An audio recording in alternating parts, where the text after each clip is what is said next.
Isang hindi inaasahang pagbisita ang nagtapos sa putukan. May ambulansya na tayo ng paparating. Okay. Jeremy! Jeremy! Sa o baril? Jeremy! Jeremy! Tumagos ba? Oo, tumagos sa hood. Tulungan mo ako! Jeremy! Nasaan ang isa pa? Habang kumakapit sa buhay ang biktima, isiniwalat ng bumaril ang isang detalye na hindi pwedeng balewalain ng mga investigador. Buntis ako. Tumayo ka? Huwag huminga. Umatras. Huwag kang huminga, babe.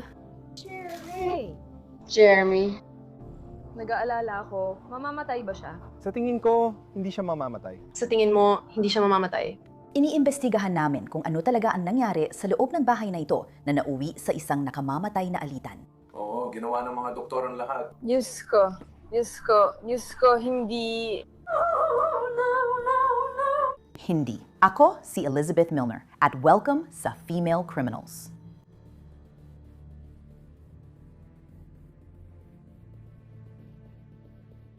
Athens, Georgia. Kilalamin natin ang kriminal na linggo, si Heather Nicole McCall. Ipinanganak noong 1978 at buong buhay niyang tinawag na tahanan ang Peach State. Sa social media, tinatawag niya ang sarili na Malayan Espiritu at Gypsy Soul. Paborito niyang kasabihan, mabuhay ng mabilis, mamatay bata, maging malaya at mag-enjoy. Pagsapit ng 2024 siya ay nasa relasyong lubos na nagbago sa buhay niya. Ang nobyo niya ay si Jeremy Tyrone Howard. Sa edad na 31, naiulat na hinarap niya ang mga pagsubok sa kanyang buhay, lalo na ang pakikipaglaban sa pagkagumon sa droga. Sa kabila nito, nadmahalan sina Jeremy at Heather. Ang ilang buwang relasyon nila ay puno ng pagsubok, hiwalayan at pagbabalikan. Sabi ng pamilya ni Jeremy, siya ay nagbabago para sa mas mabuti. Nagsusumikap siyang mamuhay ng maayos dahil buntis si Heather sa kanilang unang anak, pero tuloy pa rin ang mga pagsubok sa kanilang relasyon. Hunyo 12, 2024, tila lumalabo na ang dalawa. Ayon kay Heather, niloko siya ni Jeremy at ayaw na niyang magkaroon ng anumang kinalaman sa kanya. Dumalaw si Jeremy sa bahay ni Heather nang walang paalam o imbitasyon. Pagkaraan, may narinig ng mga putok ng baril at isang putok ang nagbago sa buhay nila.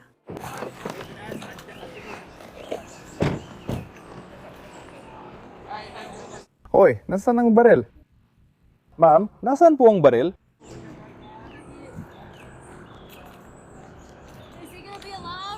Sige, titingnan namin yan. Sandali lang. Nasaan ang baril? Hindi. Diyan ka lang. Hindi, huwag kang kumuha ng kahit ano. Sige, lumipat ka doon. Lumipat ka doon, kasama yan. Lumipat ka doon. Nasa kusina siya. Sige, lumayo ka sa kanya. Lumayo ka sa kanya. Lumipat ka doon. Pasensya na. Ayos ka lang, pare. Pasensya na. Ayos ka lang. Tulungan mo ako. Saglit lang. Tulungan mo ako. Pindutin mo yan. Pasensya na. Pindutin mo yan! Kuya? Pasensya na. Sorry. Buntis ako. Hindi, pare. Sabi ko, idiin mo yan. Sige, sandali lang. 1,020, anim flavor, Fire EMS. Dito, huminto ka. Mabubuhay pa ba siya? Saan ito napunta? Ayos, tumagos. Mabubuhay ba siya? Ayon sa mga opisyal, iisang tama ng bala sa tiyan ang tinamo ni Jeremy. Dumadaloy ang dugo mula sa tiyan niya. Bawat segundo, mahalaga. Uy, tol, manatili kang kalmado. Jeremy, huminga ka lang. Jeremy. Nandito ako para sa'yo, tol. Mahal kita. Ikaw. May suot ka bang guantes? Jessie. Ayan na. Mahal kita. Lumayo ka. Sinabi niya sa akin na pumunta ako. Umatras ka. Buntis ako. Huwag kang gagalaw. Huwag kang gagalaw, pare. Humiga ka. Tigil, gumalaw ka. Jeremy, tingnan mo ako. Nandito lang ako. Hindi ko makuha ito. Kalma lang. Jeremy! Ito lang ako, Jeremy. May paparating ng ambulansya. Jeremy! Jeremy! Nasaan ang baril? Jeremy! Jeremy! Tagos ba ang tama? Oh, tagos, pare. Tabi, nasa na? Tulungan mo ako! Jeremy! Nasaan ang isa pa? Magulo ang eksena habang nakikipaglaban si Jeremy para sa buhay niya. Kailangan alamin ng pulis ang totoong nangyari. Sa lugar, sinabi ng kaibigan ni Heather ang pinaniniwalaan niyang sanhi ng pamamaril. Pumasok ako, nag-enjoy lang kami. Nakadala ko ang aso niya. Pumasok siya, tapos umalis. Sabi niya, kailangan ko ng ID o card. Sa tingin ko, siya ang ama ng bata. May nangyari tungkol sa panloloko, parang ganun. Kaya sabi ko, bibigyan ko kayo ng sandali para mag-usap. Ito ay personal niyo pag-uusap. Lumabas ako ng pinto kasama siya sa party para kunin ang bagay ko. Naging excited siya at may nagbago. Hindi, batera yon. Sabi niya, hawakan mo. May narinig akong pumutok pero hindi baril ang nagingay. Para sa akin, Hindi naman, nasa loob yun. Narinig ko lang, tapos lumabas na siya at lumaba ng hagdan. Nakita mo yung tama ng bala. At aksidente yon. Sabi niya, aksidente lang kasi sinusubukan niyang siguro, pabayaan mo na ako. Pabayaan mo na ako kasi binugbog na niya ako dati. Yun ang sabi niya. Ayan ang sabi niya. Ako, hindi ko alam at hindi ko pa nakita. iyon lang. At pagkatapos, lumabas siya. Gusto mong. Hanapin ng mga hayop. Opo, naiintindihan ko. Opo. Ginu! Nandito pa rin ako ng 3 minuto. Dito po sa taas, Gino. Sa side na ito. Opo, Gino. Hindi pa ako nakapasok. Hindi ko pa naranasan ng ganito. Sa puntong ito, balisa na si Heather. Tara, lakad tayo dito. Hindi ko sinasadyang mabaril siya. Lumapit ka.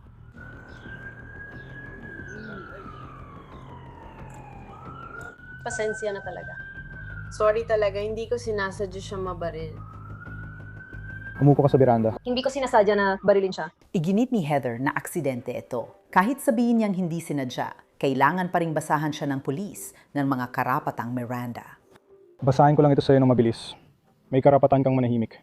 Anumang sabihin mo ay maaaring gamitin laban sa'yo sa korte. May karapatan kang kumausap ng abogado at makasama siya habang tinatanong ka. Kung hindi mo kayang kumuha ng abogado, ipagkakaloob ito sa'yo. Magkakaroon ka ng ito talagang abogado na kakatawan sa'yo bago ka tanungin kung gusto mo. Maaari kang magpasya anumang oras na gamitin ang mga karapatan ito. Hindi mo kailangang sagutin ng alinman sa mga tanong ko o magbigay ng anumang pahayag. Naiintindihan mo ba ang bawat isa sa mga karapatang ipinaliwanag ko sa'yo? Gusto mo bang makipag-usap sa akin ngayon? Ipinapaliwanag ni Heather ang kanyang panig ng kwento. Sabi niya, nag-aaway na sila ni Jeremy mula pa noong nakaraang araw, kaya mataas na ang tensyon sa pagitan nilang dalawa.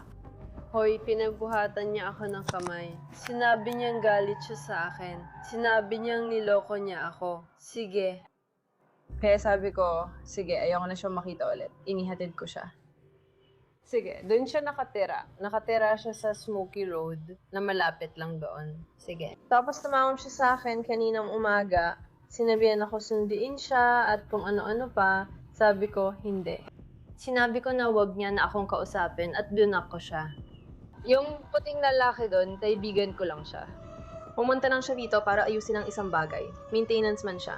Dumaan siya sa basurahan ko, yung electric na basurahan niya. Parang debatre yon or kung ano man. At hindi ko alam kung paano gawin yon. Dumaan lang siya rito dahil napadaan siya sa lugar para ayusin ang mga baterya ng basurahan. Yung nakatira dito, matatapos na sa trabaho ng mga alas 8. Siya ang roommate ko. Sabi ni Heather, narinig niyang kumatok noong umaga ng pamamaril at doon nagsimula ang lahat. Yung kaibigan ko doon, binuksan lang niyang pinto, hindi niya tiningnan kung sino. Tapos pumasok siya, sumugod sa akin, at may mga baril sa bahay para sa protection. Kaya itinapat ko lang yan sa kanya. Hindi ko alam na may bala yun. Hindi ko alam na may bala sa chamber, wala akong alam tungkol doon. Hindi ko sinadyang hilahin ng gatilyo o ano paman. Wala akong intensyon na gawin yon. Si. Itinapat ko yun sa kanya, at sinabing lumabas siya. Si. Oh, sige. Mabubuhay ba siya? Basta, mabubuhay ba siya? Siya ang tatay ng anak ko. Tatay yan ng anak ko, hindi pa nga ipinapanganak ang anak ko. Ayos lang siya. Paparating ang ambulansya at nandito na ang bumbero. Aalagaan siya ng maayos. Kailangan tuloy-tuloy mo akong kausapin. Kaya pumasok siya sa bahay. Alam mo na nun kung sino yon. Oo, siya ang ama ng anak ko. Mahal ko pa rin siya. Nasaan ang baril nung kinuha mo ito? Nasa kwarto ito. Sige, anong klaseng baril yan? 1.45. Sige, punto 45. Wala akong kanong alam sa mga baril. Sige, kaninong baril yon? Sa lalaking nakatira dito yon. Si. Gaano ka nakatagal tumutuloy dito? Simula pa noong katapusan ng Marso. Sige. Saan mo kinuha ang baril? Nasa kwarto lang yon sa ibabaw ng dresser niya. Sa ibabaw ng kanyang dresser. Sige, mabubuhay ba siya? Oo, ayos lang siya. Ayos lang siya. Kinuha mo ang baril. Handgun ba yun o rifle? Oo, ito ay isang pistola. Sige, ayos lang. Ilang beses mo itong pinaputok? Isang beses nang na-aksidente. Hindi ko sinasadya at di ko alam na may bala pala. Sige, nakahanda pala ang daliri mo. Hindi ko alam yun. Hinawakan ko lang yon para takutin siya. Sige. Nung dumating ang mga pulis dito, saan napunta ang baril? Nasaan na ito? Nandun lang kung saan ko ito iniwan. Nasaan na ito? Nasa kusina yata ito sa sahig o hindi ko alam. Nahulog ko ito. Pagkaputok, agad akong tumakbo kay Jeremy tapos sinubukan ko siyang tulungan. Akala ko mamamatay na siya. Parang siyang mahal ko, siyang ama niya. Buntis ako, siyang ama ng anak ko. Hindi ko sinadyang barilin siya. Parang hindi niya kaya. Ano na lang, 11,000, siyam na tutwalo. Anong pangalan mo? Heather McCall. Heather McCall? MCCAL. Mamamatay ba siya? Hindi, pero mukhang mamamatay siya. Nanda ko siya. Kaya ba talagang tuparin ito ng mga pulis sa Athens? Ang daming tanong, gaya ng nasaan ang baril na ginamit. Saan mo nga sinabing naroon ang baril? Ha? Saan mo sinabi yun? Nasa kusina ito. Sa kusina. Pagpasok mo, dapat nandun lang yan sa sahig or kung saan banda. Nasaan siya nung andun ng baril? Nakatayo siya mismo sa harap ng, parang sa harap ng basurahan. Parang pagpasok mo pa lang ng pinto. At sinasabi ko lang sa kanya na lumabas siya. Hindi pa, si Jones ang naunang pumasok.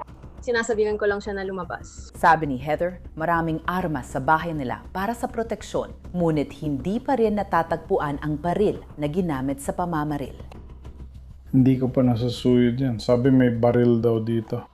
Sisiguraduhin po lang munang ligtas ito para sa mga tao ngayon, tapos titingnan natin. Departamento ng Pulisya.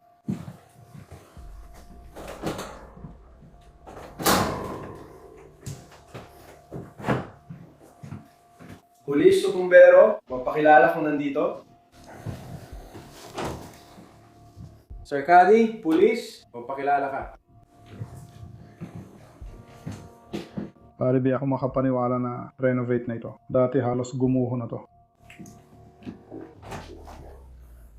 Particular na unit. Dati kaming pumupunta rito. Dati may kalan, ditong bekahoy sa sala. Sa mga taong ito ba o sa iba pa? Ibang tao. Hindi ko pa nakikilala mga taong ito dati. Binibisita ng mga opisyal ang bawat kwarto. Sa wakas, nahanap nila ang gusto nila at higit pa. Ito ang baril. See? Pwede na tumulong ang downtown o west side na yun. Policia ng Bar County. Parang 45 yan sa kanila. Malaki yan. May shotgun sa likod ng pinto. Diyos ko.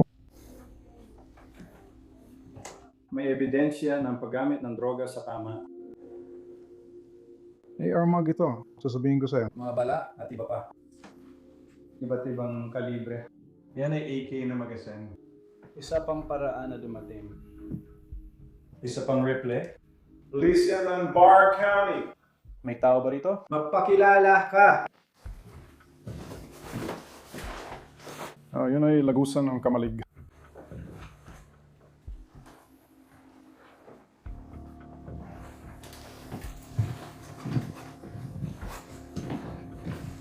Suriin mong mabuti.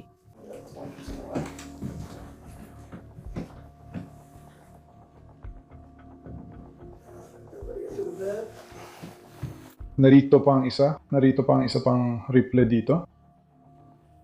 Puno ng bala ang mga ito. Sa puntong ito, dinala na si Jeremy sa ospital at hindi pa tiyak ang kanyang kondisyon. Wala nang nagawa ang mga pulis, kundi arestuhin si Heather McCall. Patatayuin kita, Ginang Macau. Nakausap mo ba ang saksi? Oo, pinukuha ko pa rin ang impormasyon ito. Tapos, ang kwento natin. Baba ka rito, papalitan natin ang posas. Pwede ba akong humingi ng sapatos? O, tumayo ka lang dyan. Asikasuhin namin lahat yan. Dapat nandoon, oo. May mga tsinela sa kwarto ko na nasa kabilang dulo ng bahay. Ilang buwan ka ng buntis? 4 na buwan. See? Ililipat natin ang posa sa harap. Palalitan natin yan, sige. Kunin mo lang.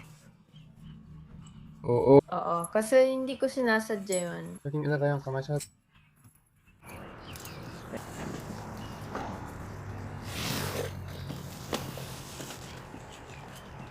Double lock ko to. Hindi ko sila ihahabis. Oo, alam ko. Ginagawa ko lang mas maayos para sa'yo kasi higpit yan pag di double lock. Maraming iniisip si Heather na yon, pero ang tanging hiling niya sa umaresto sa kanya ay isang bagay na pampakalma. Alam ko na parang sobrang kakaiba itong healing ko, pero may paraan ba na pwede kong gamitin ang vape ko or kahit ano? Kasi hindi ko gusto na hindi ako nakapaghanda. Oo. Hindi namin pwedeng payagan yan. Hindi namin alam kung anong laman yan. O kahit sigarilyo. Alam ko buntis ako, pero parang Yeah, it's a stressful situation. ngayon, hindi ko kaya at galit ako sa sarili ko dahil sa mga nangyari. Sobrang nag-aalala ako, mamamatay ba siya? Sa tingin ko, hindi siya mamamatay. Sa tingin mo, hindi siya mamamatay. Ikaw, mga ilang porsyento ang tingin mong hindi siya mamamatay? Hindi ko masukat yon, pero ang ibig ko sabihin, Parang, sa totoo lang, wala akong hula. Sa tingin ko lang, malalampasin niya to. sige, Dapat positibo ka lang. sinasabi mo lang ba yan sa akin? Nilalamig ka ba? Medyo. Sinasabi mo lang ba yan sa akin? Maglakad tayo papunta sa kotse. Sinasabi mo lang ba na hindi siya mamamatay para hindi ako kabahan at magpanik? Yan, ang paniwala ko. Sa tingin ko, ayos siya at malalampasan ko. Dito ka lang. Ayos ba siya? Hindi ko alam, mahal. Umaasa ako. Hindi pa rin natatagpuan ng pulis ang basyo ng bala ng putok kay Jeremy. Habang sinasakay siya sa police car, tinatanong siya kung anong ginawa niya sa basyo. Saan ka nagpaputok noon? Nasa harap ka ng pintuan ng kwarto sa ganong paraan. Sige, hinahanap lang namin kung nasaan yung bala. Yan lang ang hinahanap namin sa loob ng bahay. Sige. Humingi kami ng permiso sa paglalakawan dahil na-verify na ito. Hindi. Ayos lang ba kung pumasok kami sa bahay para hanapin yon? Hinahanap namin yung shell casing na nasa labas ng bala. At kapag nagpaputok ka, lumalabas ito sa baril. Kaya yun ang hinahanap namin. Oo, sige. Patuloy ang trabaho ng pulis sa lugar ng krimen. Sa simula ng investigasyon, hindi pa siya kung aksidente ang pamamaril o may ibang dahilan. Nakiusap si Heather sa pulis na kausapin ang kaibigan niya para mapatunayan ang kanyang kwento. At sinong lalaking ito? Henry, Sinabi mo sa ibang tao, sabihin mo sa akin. kaibigan ko siya. Sige. Dumating lang siya kaninang umaga. Kasi nakatrabaho ko siya. Naghahanda lang siya papasok sa trabaho o bilag. Kaya hindi dapat nandito si Mary. Meron ba? Hindi dapat. Parang utos ng korte. Hindi. Sinabi lang ng may-ari na hindi na siya pinapayagang bumalik dito. Malayo ba siya dito? Hindi legal yun. Sige, yung may-ari lang. Sabi niya, Ayoko nito. oo, sabi niya kung babalik siya dito, parang, sige, nung huling punta niya dito, may nakita siyang parang taguan or kung ano man yun. At kaya sabi niya, ayoko siyang pumasok dito. Nagdala siya ng droga sa bahay namin. Ganito ang gagawin. May mga tanong pa kami, kaya pauupuin ka muna namin sa kotse. Malamang dadalhin ka muna sa himpilan ng pulis dito para tanungin ng isang detektib para lang masiguro naming malinaw ang lahat ng nangyari dito ngayong araw. At pupunta kami sa, gaya ng sinabi ko, kailangan namin malaman ang bawat detalye na nangyari dito. Sige, at kakausapin din namin siya. Gusto naming makuha, dahil sa bigat ng sitwasyon, gusto naming makuha ang malinaw na pahayag mula sa lahat, mag-follow up sa mga detective at iba pa, para lang masiguro naming malinaw ang buong pangyayari dito ngayong araw. Sige? Kasi, alam mo naman, naiintindihan mo. Aksidente man o hindi? Seryoso ang sitwasyon. Galit ako sa sarili dahil ayokong ipanganak ang anak ko na walang ama. Miss McCall, pakiusap, lumapit ka sa akin. Kung may nakuha kang shoots or iba pa, nagsasabi ka ba? Meron ba dito sa bahay? Meron akong spicy chicken sandwich. Pero ayos na yan. Tapakan mo ang hawakan kasama ko. Pakiusap. Kung wala siya sa akin, mag-ingat ka sa likod mo. Dito ka. Maglalakad tayo papunta sa sasakyan. Ayos ba? Ayos. Kukunin natin ang aso mo. Huwag kang mag-alala. Dito ka sa gilid ng sasakyan ko. Ayos ba?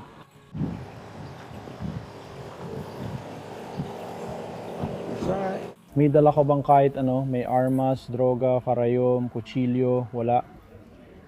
Sige, kakaptapan lang kita. Kakagising ko lang. Humarap ka rito. Oh, siguro nagising ako nung dumating ang kaibigan ko.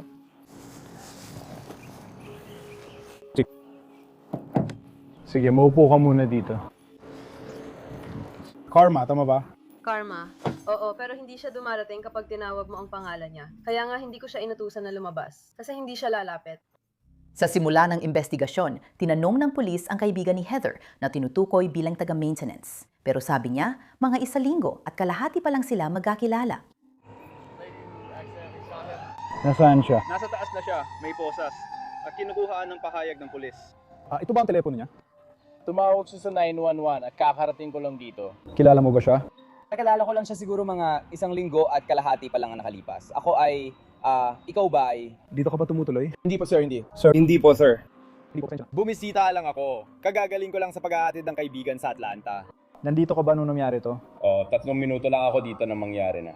Gusto ng pulis na ulitin ni Heather ang paliwanag, pero abala na siya sa aso niyang tumakbo palayo habang labas-masok ang mga pulis sa bahay. Ayos lang ba siya? Nasa bahay ba siya? Sa tingin ko ayos lang siya. Wala naman akong narinig na fight ano. Nakuha ba siya? Sa tingin ko nakuha na siya. Salamat.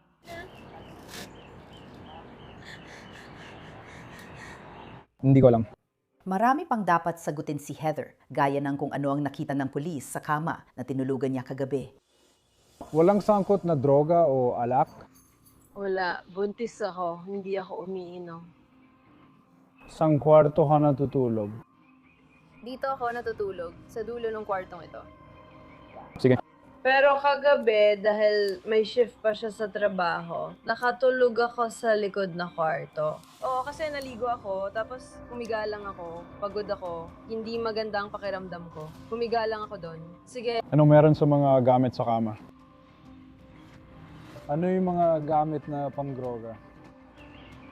Baka kanya yun o ni Jeremy.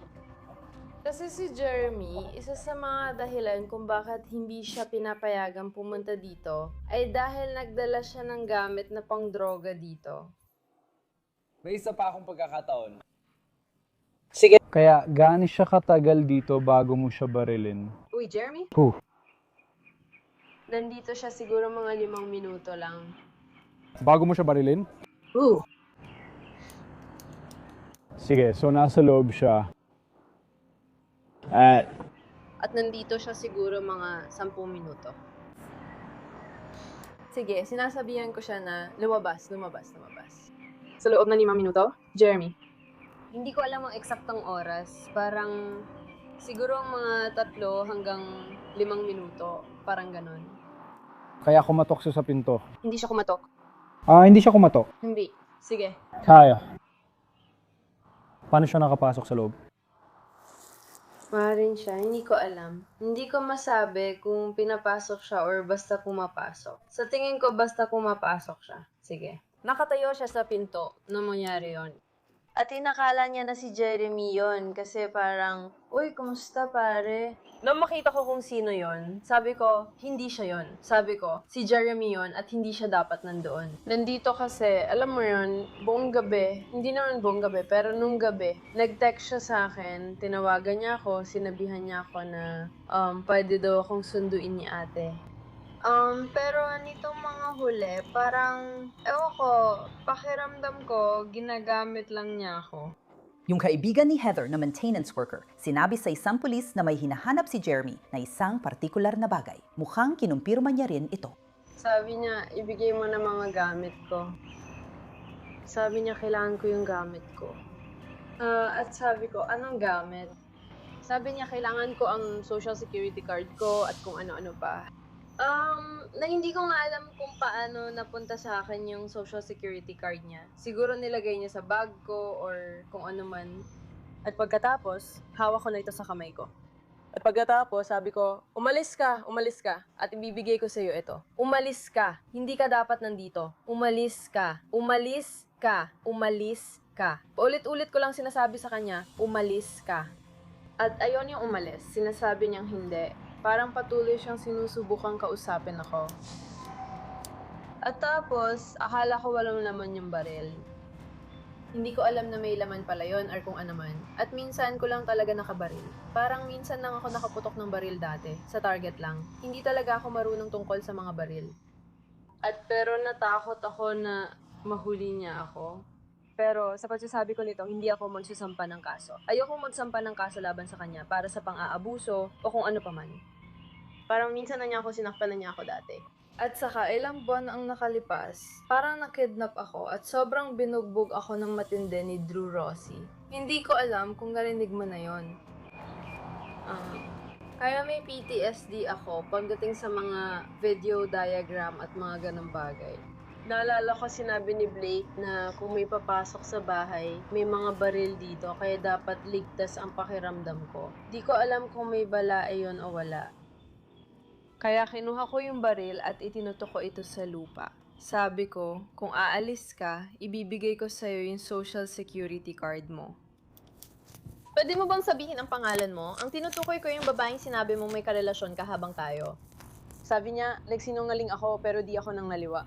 Sinabi ko lang yun para magalit ka. Sabi ko, di mo kailangan gawin yun sa akin. Kasi nabasa ko, yung Facebook niya ay katabi na akin. At tiningnan ko yon at may mga mensahe doon na nagsasabi siya ng parang, pupunta ako dyan, dadalaw ako, Hindi sapat na dahilan ang kahit ano para barilin ang tao. Hindi ko siya babarilin kahit kailan. Para sa wala lang, parang hindi ko gagawin yun kasi mahal ko siya. Mahal talaga kita. Siya ang ama ng anak ko. Ibig ko sabihin siya ang tatay ng anak ko. Parang cool off lang kami. Parang Mahal ko pa rin siya at kailangan ko pa rin siya pero sinabihan ko siyang umalis. Ayaw niyang umalis at nagsimula akong sumigaw. At siguro dahil sa pagsigaw ko, parang yung mga kamay ko, parang, alam mo yun, nakaangat yung mga daliri ko. At hindi ko nga alam na nasa gatilyo na pala ang daliri ko. Bigla na lang pumutok. At parang nagulat ako. Sabi niya, binaril mo ako. At imilapag ko agad yung baril at agad akong lumapit sa kanya at sabi ko, pasensya na, pasensya na, pasensya na. Hindi ko sinasadya na barilin ka. Hindi ko sinasadya na barilin ka. Hindi ko sinasadya na barilin ka. At pagkatapos, nagdasal ako at sinubukan kong diinan yung sugat kasi sa mga napapanood ko sa pelikula, ganun daw ang ginagawa. Kaya, nasaan daw siya ng mga oras na yon? Nandito lang siya. Kung nasaan na yung baril kasi nahulog niya. Nakahulog lang yan ito. Oo. Dito sana ito tatama. Posibleng nandun sa labas. tingnan na rin natin dito sa loob. Ayan, nandun na pala. Ano mo nang retrato yan? Dinala si Heather sa istasyon ng pulis para ma-interview. Pero iisa lang ang tanong na nasa isip niya. Sa tingin mo ba magiging ayos siya? Sana nga, hindi ko alam, nakaranas ka na ba? Like a shooting? Oo, yung ganun, parang... Ibig ko sabihin, yung opisyal na yon, sinasabi niya na parang, may nangyari na raw na ganun dati. Yung lalaki, binarin sa likod at namatay. Gets ko, wala akong alam. Tinawag ang mga detective at si Heather ay nakipagtulungan. Pinauulit nila ang mga nangyari noong umaga at may napansin silang kakaiba. Isa sa mga bagay na napag-usapan ko sa opisyal at isa sa mga opisyal na nandoon at siya ay merong mukhang nailagay sa safety ang pistol matapos itong mapunta sa sahig. Ikaw ba ang gumawa ng dumi? Hindi ko alam kung nasa ang posisyon ng safety. Sa barel, naalala mo, siguro ang tinutukoy natin ay ang martilyo. Yun ang bahagi na bumabalik sa baril. Sa tingin ko, wala siya nun. Sige, akala ko kasi meron sila. Baka nahila na yon. Hindi ako ang humila nun. Naintindihan ko, parang yun din ang gusto kong sabihin. Yung body sa dulo nun, parang ganun. Tingnan natin. Karaniwan bang may bala ang mga baril niya? Hindi mo alam. Hindi ko iniisip, akala ko walang laman. Sige.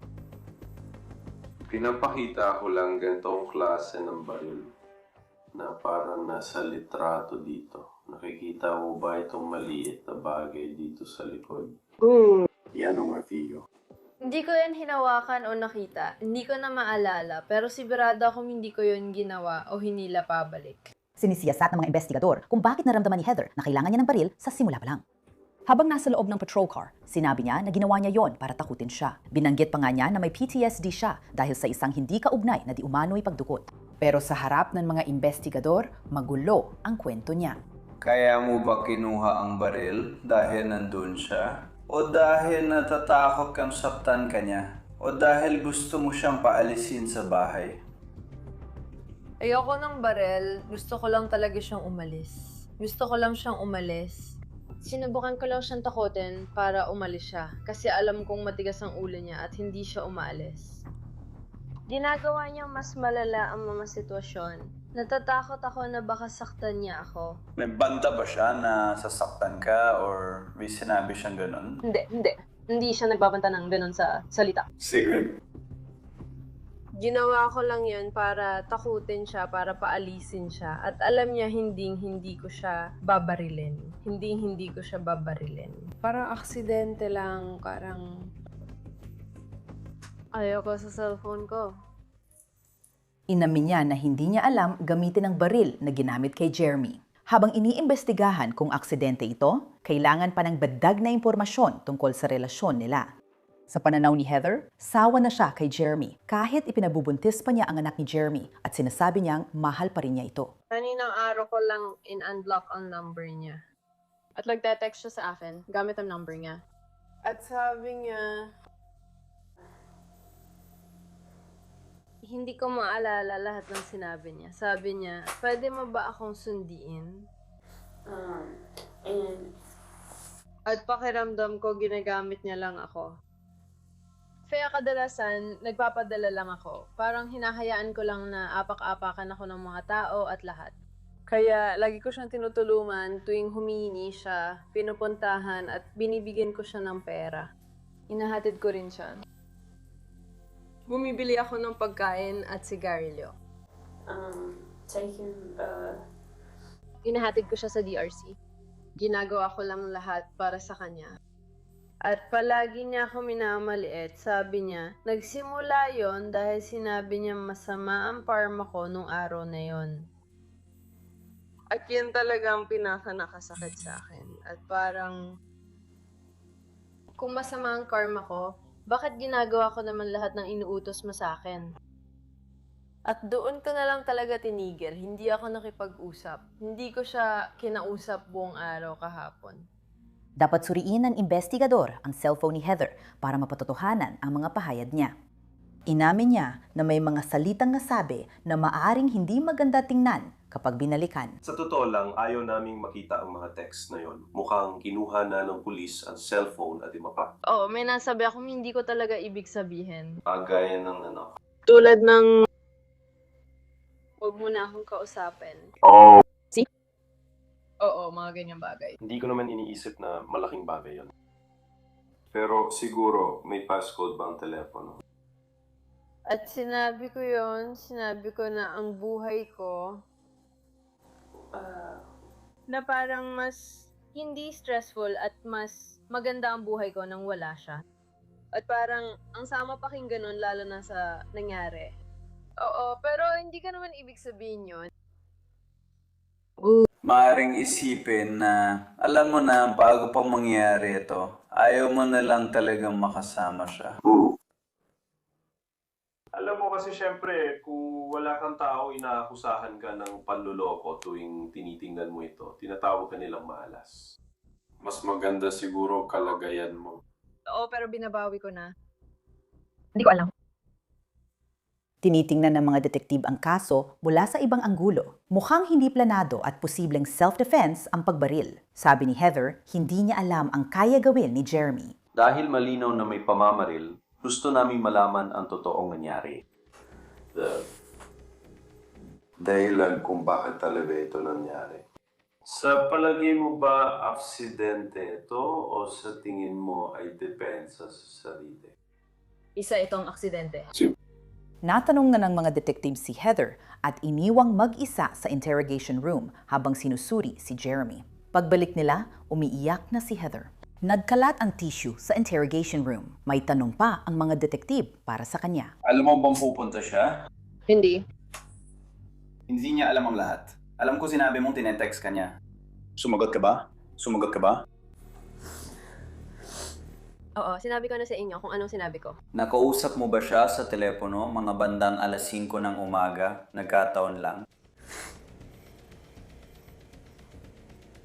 Oo, nag-usap lang kami sa telepono. Sige, so yun ba ay bago o pagkatapos mo siyang i-block? Bago yun. Tapos pumunta siya at sinabi, uy, kailangan kong kunin ang aking social security card.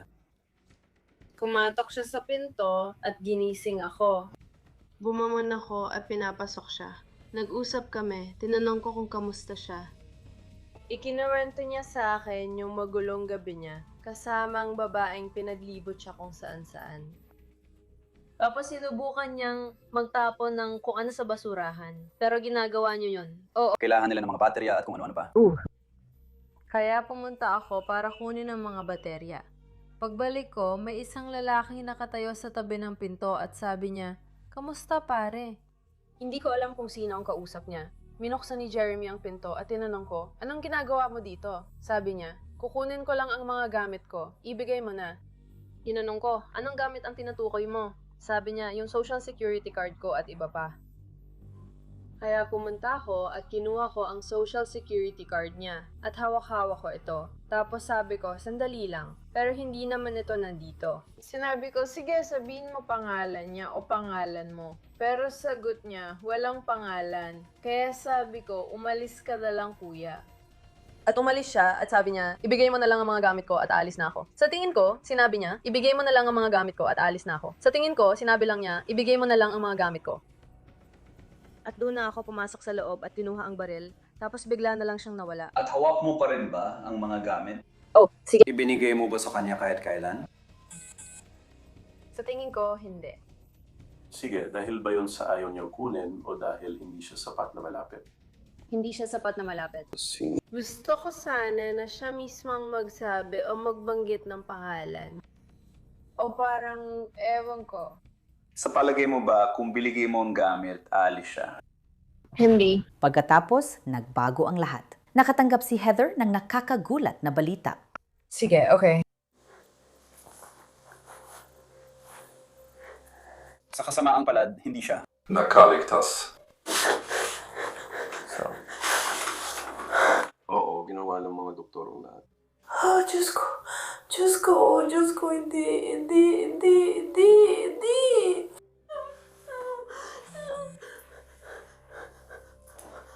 Oh, Diyos ko.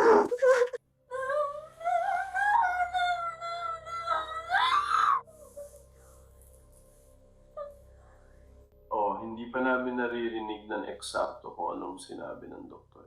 Pasensya na. Sa tingin ko, ito ay hindi kami naniniwala na ikaw ang gumawa nito. Pasensya na. Alam mo, Sinadya mo o kung ano man. Diyos ko. Gusto ko nang umalis, Mama. Huwag mong gawin yan. Pasensya na.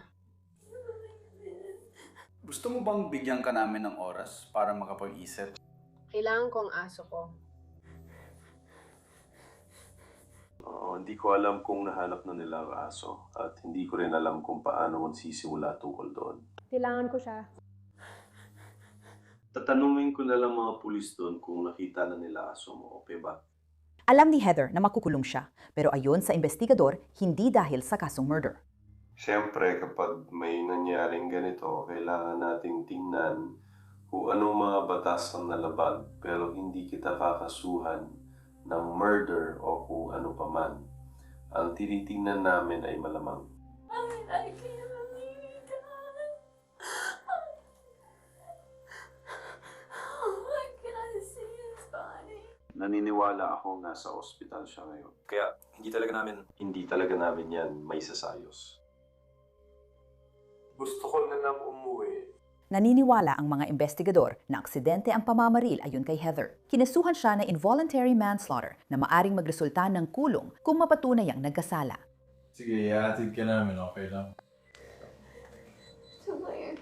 Pupunta tayo sa kulungan, ayos lang? Tumayo ka muna, okay? Tumayo ka lang para sa akin. Hindi natin pwedeng gawin yan. Nasa ospital siya, okay? Opo, ma'am. Pumanaw na siya, oo. Sige, tumayo ka para sa akin, Heather. Halika na. Tumayo ka para sa akin. Pwede ba kitang tulungan magsuot ng sapatos? Mahal na mahal kita, baby. Isang yakap. Oh my God.